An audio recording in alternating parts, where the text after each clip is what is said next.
வணக்கம் சொந்தங்களே. மீன் குழம்பு செய்யலாம் வாங்க. நான் செய்கிற மெத்தட் படி நீங்கள் ட்ரை பண்ணி பாருங்கள். சுவை ரொம்ப நல்லாயிருக்கும். செஞ்சு பார்த்துட்டு எனக்கு கமெண்டில் சொல்லுங்கள். வானல் அடுப்பில் வச்சுட்டேன், சூடு ஏறிடுச்சு. 2 ஸ்பூன் எண்ணெய் ஊற்றிக்கிறேன்.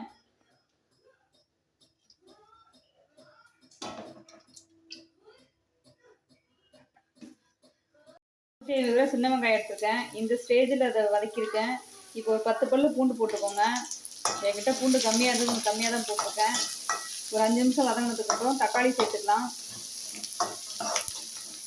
தக்காளி வதங்கினதுக்கப்புறம் மசாலா சேர்க்கலாம். அந்த மசாலா சேர்க்கும் போது நான் உங்களுக்கு ஒரு ஐடியா சொல்கிறேன். அதுதான் இந்த குழம்புக்கு ஒரு டேஸ்ட்டை கொடுக்கும்.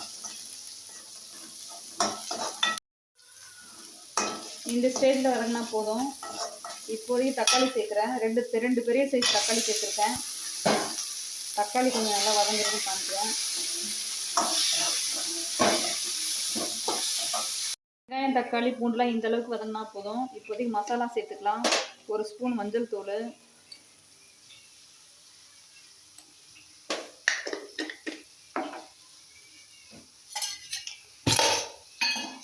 மிளகாத்தூள் தேவையான அளவுக்கு மிளகாத்தூள் போட்டுக்கலாம். அடுப்பை சிம்மில் வச்சுக்கோங்க. இந்த நேரத்தில் நான் ஒரு மசாலா ஒன்று சேர்க்குறேன். அது என்னென்னு சொல்கிறேன்னு கேளுங்க.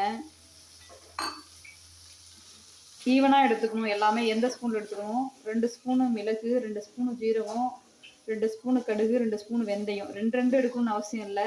நம்ம எவ்வளோ வேணாலும் எடுத்துக்கலாம்.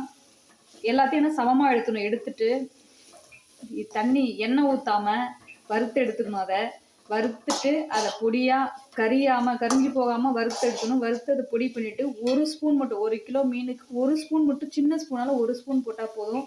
அவ்வளோ ஒரு டேஸ்ட்டாக இருக்கும். இந்த டேஸ்ட் ரொம்ப நல்லாயிருக்கும். அந்த மசாலா தான் நான் இப்போ சேர்த்தேன். தண்ணி எண்ணெய் இல்லாமல் வறுக்கணும். மசாலாலாம் சேர்த்துட்டேன். பச்சை வாடை போயிடுச்சு. இந்த ஸ்டேஜில் ஸ்டவ் ஆஃப் பண்ணிடலாம். ஆஃப் பண்ணிவிட்டு ஒரு 10 நிமிஷம் இது ஆறட்டும். ஆறுனதுக்கப்புறம் இதை அரைச்சிட்டு குழம்பு செய்ய ஸ்டார்ட் பண்ணிடலாம். ஸ்டார்ட் பண்ணிடலாம். ஒரு பாத்திரம் வச்சுட்டேன். அது சூடு ஏறிடுச்சு. இப்போ எண்ணெய் ஒரு 3 ஸ்பூன் ஊற்றிக்கிறேன்.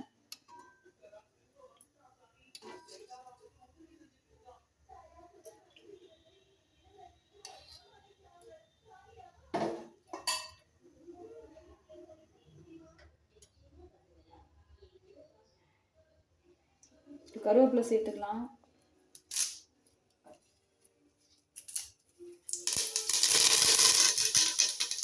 எண்ணெய் சூடு எடுத்து கருவேப்பிலை புரிஞ்சிருச்சு.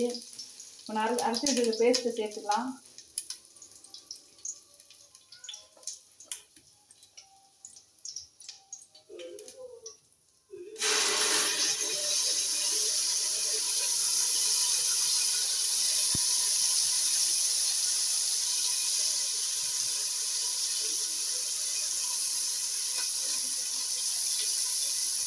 மசாலா சேர்த்து 2 நிமிஷம் ஆயிடுச்சு.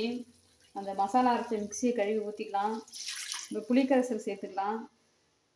எப்போவுமே புளி ஊற வைக்கும் போது புளி கூட உப்பையும் சேர்த்து ஊற வச்சுக்கிங்க. ரெண்டையும் கரைச்சி வடிகட்டி ஊற்றுனோன்னா புளியில் இருக்க அழுக்கும் போயிடும், உப்பில் இருக்க மண் தூசெல்லாம் போயிடும். புளிக்கரைசல் சேர்த்தாச்சு. அவ்வளோதான். நம்ம தேவையான தண்ணி ஊற்றி உப்பு போட்டு கொதிக்க வைக்கணும். அவ்வளோதான். கொதிச்சதுக்கப்புறம் மீன் போடலாம்.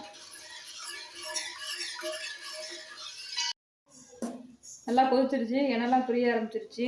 இப்போ மீனை சேர்த்துடலாம். ஒரு 10 நிமிஷம் வெந்ததுக்கப்புறம் கொஞ்சம் தேங்காய் அரைச்சி ஊற்றிடலாம். டேஸ்ட்டு நல்லாயிருக்கும்.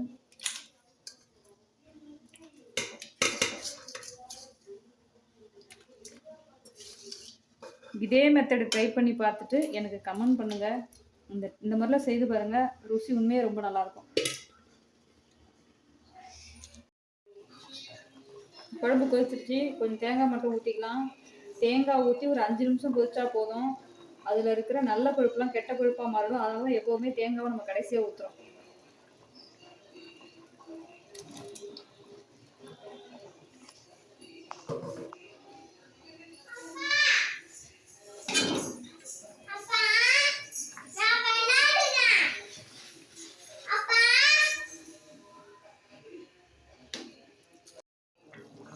அஞ்சு நிமிஷம் ஆயிடுச்சு. குழம்பு ரெடி ஆயிடுச்சு. நம்ம இறக்கிடலாம். வாங்க எல்லாரும் சாப்பிட்லாம்.